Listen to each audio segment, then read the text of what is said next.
अस्सलाम वालेकुम, सत श्री अकाल। मैं हरमीत सिंह हूँ और आप देख रहे हैं सच डिजिटल का ये प्लेटफॉर्म। और आज का ये व्लॉग बड़ा इंपॉर्टेंट है। एक तरफ तो हम आज बात करेंगे कि ईरान पर कब इसराइल हमला करने वाला है, 24 घंटे कितने इंपॉर्टेंट है। इसके साथ साथ क्या हिजबुल्लाह के दूसरे लीडर को भी जो है शहीद किया गया है, फ्रांस क्या करने जा रहा है। बहुत सारी सी खबरें हैं जो इस सेगमेंट का हिस्सा हैं। आप सबका बहुत शुक्रिया जिस तरीके से आप सच डिजिटल के साथ जुड़े। और हमारी कोशिश होती है कि गाए बगाए हम आप सबको, खासकर मिडल ईस्ट के हवाले से आप सबको आगाह करें।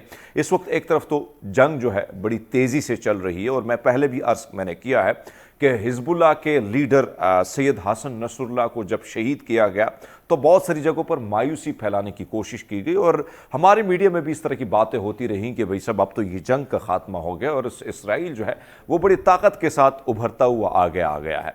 लेकिन इस सारी सिचुएशन में, सारी सूरत हाल में हमने देखा है कि इन हमलों के बाद ईरान जिस तरीके से एक्टिव हुआ, और ईरान इससे पहले जब अप्रैल में उन्होंने हमले किए थे, वो उस हमलों के हवाले से उन्होंने पहले पूरी दुनिया को बता दिया था। एक चीज़ जो मैं इस वक्त देख रहा हूँ वो मुझे बहुत अच्छी लग रही है कि पहले सब कुछ बता दिया, यानी ईरान की अच्छी यानी उनका तरीक़ाकार इतना अच्छा था कि पहले बता दिया कि हम हमला करने वाले हैं। और इसके बाद भी जब वाशिंगटन या दीगर इंटेलिजेंस इदारे जो हैं वो बारहा ये बात करते रहे कि ईरान अब दोबारा हमला करने वाला है। सैयद हसन नसरुल्लाह की शहादत के बाद, उससे पहले इस्माइल हानिया को जिस तरह शहीद किया गया।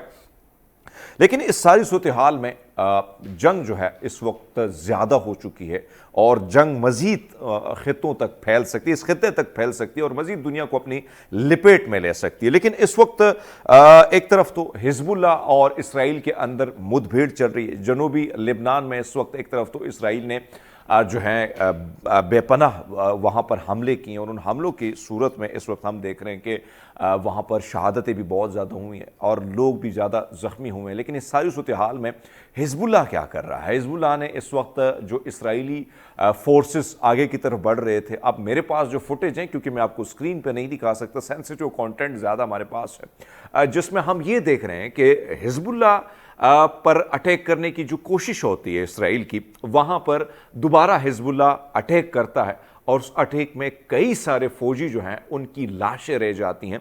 और इस अटैक में ये जो कल परसों हुआ है और कल रात जो अटैक हुआ है उसमें जब दोबारा इसराइली अपने लाशें उठाने के लिए आते हैं अपने इसराइली फोर्सेस की, तो उनको भी घेरे में लिया जाता है। अब जो इसराइली मीडिया, चैनल 13 को मैं देख रहा था, चैनल 12 जो इसराइली मीडिया है वो इस बात को कोट करता है कि इसराइल के जो हेलीकॉप्टर गए थे अपनी लाशों को उठाने, उनको भी घेरे में रखा है।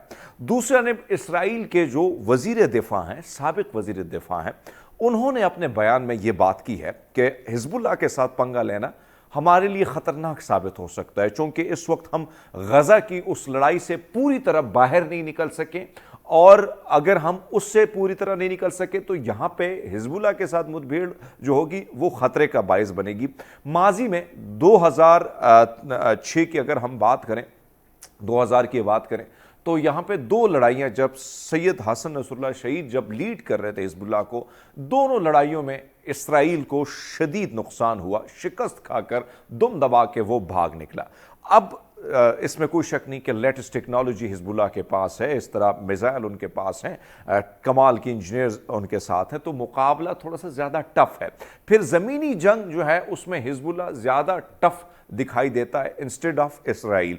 तो एक तरफ तो ये सिचुएशन है। दूसरी जानिब एक खबर जिस वक्त आलमी मीडिया में गर्दिश कर रही है और वो ये है कि इसराइली हमलों के बाद हसन नसरुल्लाह के मुमकिना जानशीन हाशिम सफ़ीउद्दीन जो है वो लापता हो गए। अब ज़ाहिर बात है अरब ममालिक जो है, सऊदी अरब का ज़्यादा पैसा भी लेबनान को देता है, सपोर्ट भी करता है और इस सारी सूरत हाल में सऊदी अरब की यह ख्वाहिश होती है कि भाई किसी न किसी तरीके से हिजबुल्लाह का ख़ात्मा किया जाए। और लेबनान पे चूँकि असर रसूख सऊदी अरब का भी है, फ्रांस का भी है, तो वो सऊदी अरब ये चाहता है कि लेबनान से हिजबुल्लाह का ख़ात्मा किया जाए और ऐसी सूरत में वहाँ पर अपना असर रसूख जो है वो बढ़ाया जाए।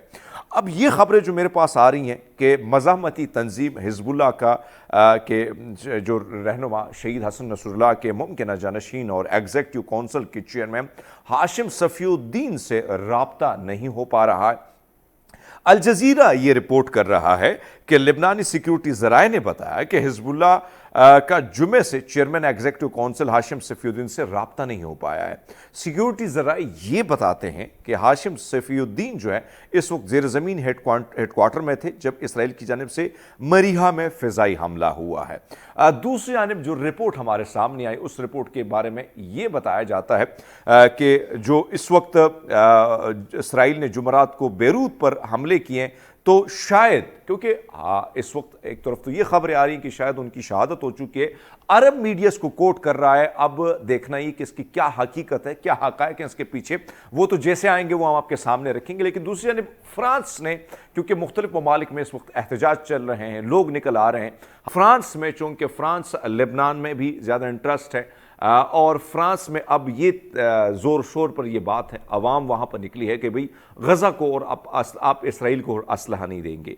और अब इस जो फ्रांस के सदर हैं उन्होंने भी कहा है कि हम मज़ीद असलहा नहीं देंगे। मुमकिन खबरें ये आ रही हैं कि हो सकता है वो जल्दी पाबंदी लगा दें, क्योंकि वो चाहते हैं कि खित्ते में जो आग फैल रही है उसमें अब हम अपना हिस्सा नहीं डाल रहे। दूसरा जो सवाल था, यानी हमने जो बात की कि ईरान पर कब हमला हो सकता है, इसमें कोई शक नहीं कि ईरान ने जो वार किया बाकायदा उसकी फुटेज छुपाने की कोशिश की गई और हमने वो फुटेज आपके सामने हम ले भी आए, दिखाया भी आपको कि भाई साहब ईरान ने ये वार किए और यहाँ पे हाइपरसोनिक और बैलिस्टिक मिसाइल का इस्तेमाल करके उन्होंने फला ठिकाने को नुकसान पहुंचा। हालांकि जो ईरान की पॉलिसी रही है, जो शिया मसलक के लोग हैं जिनको मैंने बड़ा स्टडी किया है, उनमें एक चीज़ वाज़ेह है कि सिविलियन को, अस्पतालों को, स्कूल्स को निशाना नहीं बनाना है। इस सारी सूरत हाल में आपने देखोगे कि ज़्यादातर जो है मुसाद का अड्डा है या दीगर जगह हैं उन पर उनको नुकसान पहुंचाया है।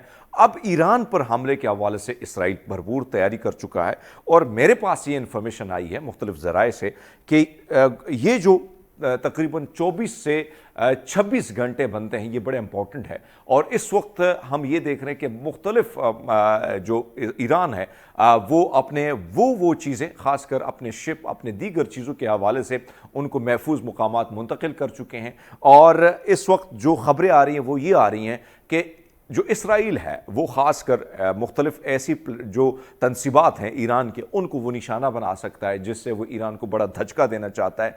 दूसरी जानिब नेतन्याहू और डोनाल्ड ट्रंप के दरमियान कुर्बतें आ गई हैं। जो बाइडन काफ़ी नाराज़ लग रहे हैं क्योंकि जो बाइडन का ख्याल है कि नेतन्याहू अगर इस जंग को जारी रखते हैं तो उनका जो बयानिया है उसको नुकसान हो सकता है। जो बाइडन बार बार ये कह रहे हैं, क्योंकि जो बाइडन की मिसाल इस वक्त स्टैब्लिशमेंट के एक आलाकार के तौर पर है, जिस तरह हमारे पाकिस्तान में इस वक्त शहबाज शरीफ की मिसाल है, यानी जो कुछ कहा जाता है वो कहते हैं यस सर। सो यही सिचुएशन इस वक्त जो बाइडन की है। जो बाइडन नेतन्याहू के बारे में उन्होंने एक बयान दिया, उस बयान में उन्होंने कहा है कि भाई नेतन्याहू के लिए तो मैंने सब कुछ किया, अब ये मेरे साथ क्या कर रहा है, ये तो डोनाल्ड ट्रंप को सपोर्ट कर रहा है।